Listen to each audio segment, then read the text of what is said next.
Hola amigos, bienvenidos a su programa de Radio Dados por su palabra. Hoy estaremos estudiando el libro de Deuteronomio capítulo 4, continuando en este interesante libro que, a pesar de ser una reflexión desde el punto de vista de Moisés sobre una historia que relativamente ya conocemos, nos sigue ofreciendo perspectivas hasta ahora que no nos hemos dado cuenta, no encontradas sobre el texto. Como siempre, antes de iniciar nuestro estudio, vamos a orar.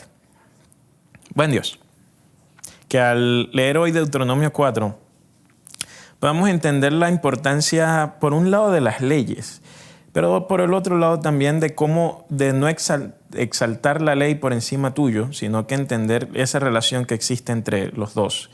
Y por otro lado también que podamos comprender el valor de la relación que tú manifiestas con el pueblo de Israel en tu pacto, de tal forma que esto pueda prevenir la idolatría, no solo o que hubiese prevenido la idolatría no solo en tiempos antiguos, sino también en estos tiempos. En el nombre de Jesús. Amén.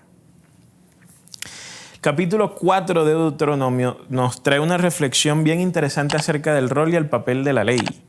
En el texto nos vamos a encontrar que por acá en los versículos 2 y 3, Moisés habla y dice, bueno, yo ahora les voy a contar la ley tal cual Dios me la contó a mí, ¿no? Recordemos que Deuteronomio se narra desde el punto de vista de Moisés. Es la misma historia que está en Éxodo, Levítico y Números, pero ahora desde el punto de vista de Moisés. Y si bien nosotros tenemos ya una familiaridad con la ley que se va a exponer no solo en Deuteronomio 4, sino en Deuteronomio 5 y 6, nos vamos a dar cuenta que en Deuteronomio capítulo 4, hay una reflexión acerca del rol de la ley, que es donde quisiera centrarme en el día de hoy, ya que de una u otra forma ya conocemos varios matices que nos ha presentado los diversos libros del Pentateuco hasta este punto. En el versículo 5 dice, mirad, yo os he enseñado estatutos y decretos, tal como el Señor mi Dios me ordenó. Esto lo está diciendo Moisés, para que los cumpláis en medio de la tierra en que vais a entrar para poseerla. Así que guardad y ponedlos por obra, porque esta será vuestra sabiduría y vuestra inteligencia ante los ojos de los pueblos, que al escuchar todos estos estatutos dirán, ciertamente esta gran nación es un pueblo sabio e inteligente. Ahora, aquí hay una relación bien interesante.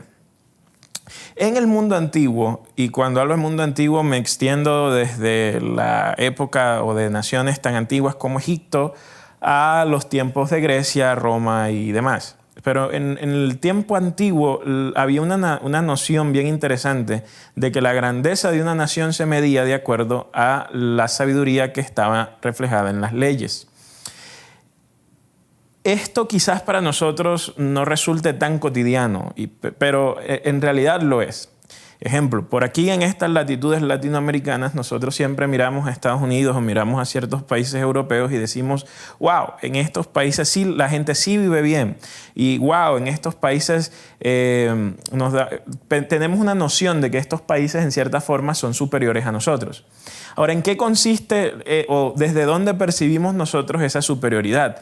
En que nos vamos a dar cuenta que las leyes que están en estos países garantizan una forma de vida que nosotros percibimos es superior a la nuestra. Entonces, cuando escuchamos cosas como un servicio de salud de calidad, gratuito y con cobertura, decimos, wow, esto es mucho mejor que lo que yo tengo, donde tengo que esperar 3 horas para que un doctor me atienda y quizás me mande solo paracetamol.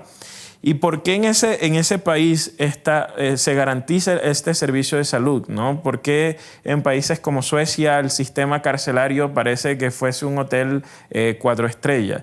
Entonces, ¿por qué esto es así? Bueno, al final al cabo, todos los comportamientos de una nación de una u otra forma se conectan con sus leyes, ¿no? Porque las leyes sirven como un cerco que regula y que al mismo tiempo moldea el comportamiento de una sociedad. Entonces, si yo quiero tener una sociedad buena, debo tener un cuerpo de leyes que sean buenos. Si quiero tener una sociedad que sea sabia, necesito entonces un cuerpo de leyes que reflejen sabiduría. Por esa razón es que en el versículo 6 dice Moisés que cuando los otros pueblos llegasen a ver el sistema legal del pueblo israelita, ellos iban a decir, wow, esta nación es grande. ¿Por qué? Porque las leyes del sistema israelita estaban diseñadas para crear una sociedad justa, estaban diseñadas para crear una sociedad donde reinase el amor, donde reinase el perdón, donde hubiese equidad, pero sobre todo, porque al fin y al cabo Dios no solo da instrucciones legales sobre la interacción entre los israelitas, sino que sobre todo da instrucciones legales de cómo los israelitas deben interactuar con Él. Entonces, los otros pueblos, las otras naciones debían sorprenderse ante la sabiduría e inteligencia reflejada en las leyes israelitas, sobre todo en respecto a la forma en que ellos interactuaban con Dios. Si bien usted va a la Constitución de su país hoy y podrá encontrar que allí lo que más probable encuentre será una declaración respecto a la libertad de cultos, en el mundo antiguo sí existían, porque la religión estaba tan conectada a la vida diaria de las personas, en el mundo antiguo sí existían leyes que regulaban la forma en que la humanidad iba a interactuar con sus dioses. Entonces, en el capítulo 4, una vez entendemos que una buena sociedad es producto muchas veces de un buen sistema legal, nos vamos a dar cuenta que por eso Dios insiste tanto en sus leyes y por eso Dios es como que una y otra vez es tan insistente con el tema de las leyes, porque el destino final era una buena sociedad. Y parte de esas leyes que tienen que ver con la relación de Dios y el pueblo, hay un principio particular que es bien importante y que Dios lo repite y lo repite, que tiene que ver con la idolatría. De hecho, en el principio, o más bien en la continuación del capítulo, nosotros vamos a darnos cuenta que por acá en el versículo 15 dice: así que guardaos bien, ya que no visteis ninguna figura el día en que el Señor os habló en Horeb de en medio del fuego. No sea que os corrompáis y hagáis para vosotros una imagen tallada semejante a cualquier figura, semejanza de varón o hembra, semejanza de cualquier animal que esté en la tierra, semejanza de cualquier ave que vuela en el cielo, semejanza de cualquier animal que se arrastra sobre la tierra, semejanza de cualquier pez que hay en las aguas debajo de la tierra. No sea que levantes tus ojos al cielo y digas y pienses, ¿no?, que la luna, el sol, las estrellas hay que adorarlas. Entonces, el texto lo que hace, o Moisés lo que hace en el texto de Deuteronomio 4, básicamente es una advertencia en contra de la idolatría. Y es curioso porque Moisés va a repetir la ley, pero aún no ha repetido la ley, pero hace un énfasis en la idolatría. ¿Por qué es esto? Porque el libro de Deuteronomio va a ser muy importante y va a ser clave en la época cuando Israel lo van a exiliar, ¿no? Cuando lo exilian, cuando lo destituyen de su tierra y destruyen el templo en la época de Babilonia. O sea, en ese periodo de tiempo, si bien Deuteronomio está narrando eventos que ocurren antes de que Israel entre a Canaán, el libro de Deuteronomio va a tomar mucha importancia y va a ser muy popular en la época del exilio por una razón.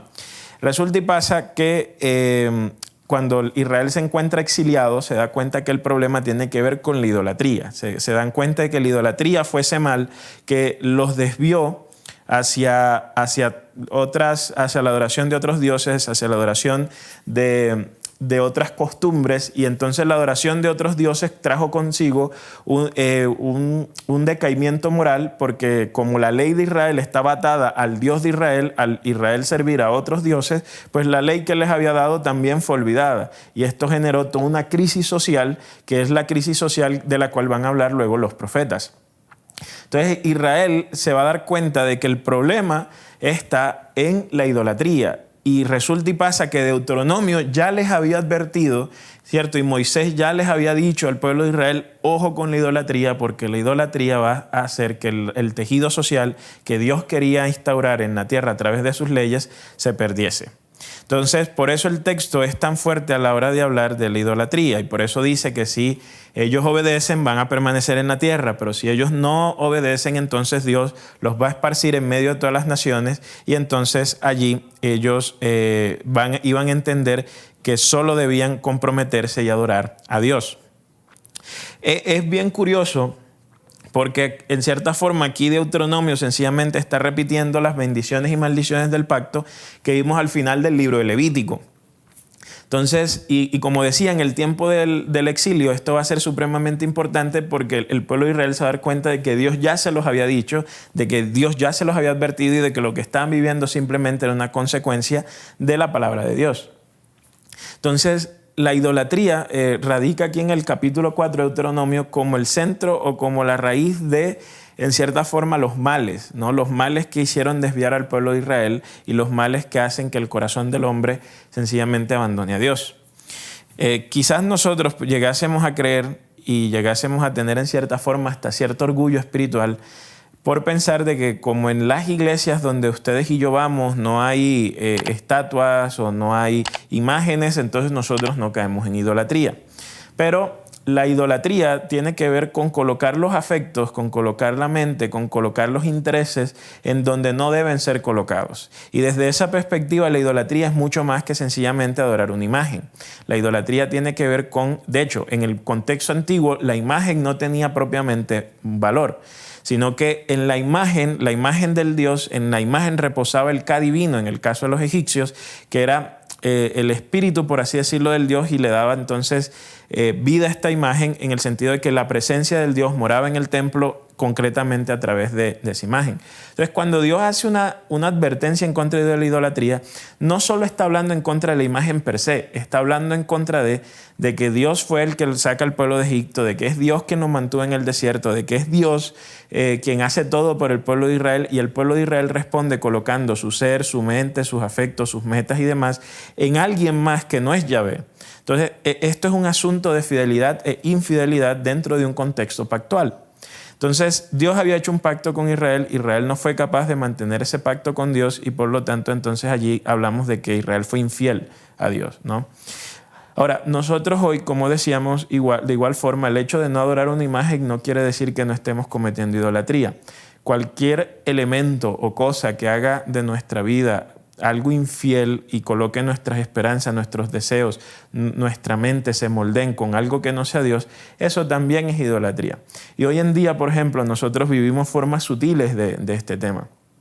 Si bien es bueno cuidar el cuerpo y es bueno estar sano, a veces la razón radica en los motivos, ¿no? Entonces, por ejemplo, cuando hablamos, hoy en día se ha hecho del cuerpo un Dios, ¿no? Y entonces al cuerpo como Dios lo veneramos, ¿cierto? Le tenemos fiestas sagradas, le tenemos rituales, es decir, actividades que diariamente realizamos que tienen un sentido y que tienen el propósito entonces de exaltar al cuerpo por todo lo demás. Y entonces mostramos al cuerpo en rituales de redes sociales y demás. Entonces no estamos diciendo que cuidar el cuerpo sea malo, pero estamos diciendo que hoy en día hay formas más sutiles de idolatría. Entonces, cuidar del cuerpo no está mal, pero si hacemos del cuerpo un fin en sí mismo, entonces eso es idolatría. Si hacemos del trabajo un fin en sí mismo, entonces eso es idolatría. La familia tampoco está mal, pero si hacemos de la familia, de una relación sentimental, el fin en sí mismo, entonces eso es idolatría. ¿Por qué? Porque el fin de todas estas cosas no es Dios, son las cosas mismas. Y Dios nos dice, nos habla, nos muestra que la idolatría es cuando el fin de nuestras acciones no radica en Dios. Y es allí entonces donde empieza la infidelidad hacia Él. ¿Por qué hacemos las cosas? Sería la pregunta, ¿no? Y aquello que nos permitiría,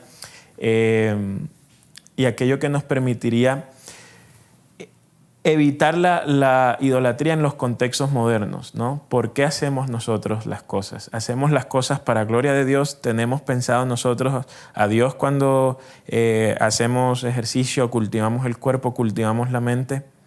Porque es allí donde radica la diferencia entre idolatría y no ser idólatra, en que todo lo que yo haga debe ser para gloria de Dios. Piensa hoy sobre lo que haces, pero sobre todo piensa por qué lo haces. Si te encuentras con la respuesta de que las cosas que haces no las haces para Dios, sino por ti mismo, o para mostrarte, o para mostrarle al otro quién eres tú, entonces debes reconsiderar por qué estamos siendo idólatras. Que hoy puedas darte cuenta de tus acciones, pero sobre todo de que decidas hacer las cosas para Dios.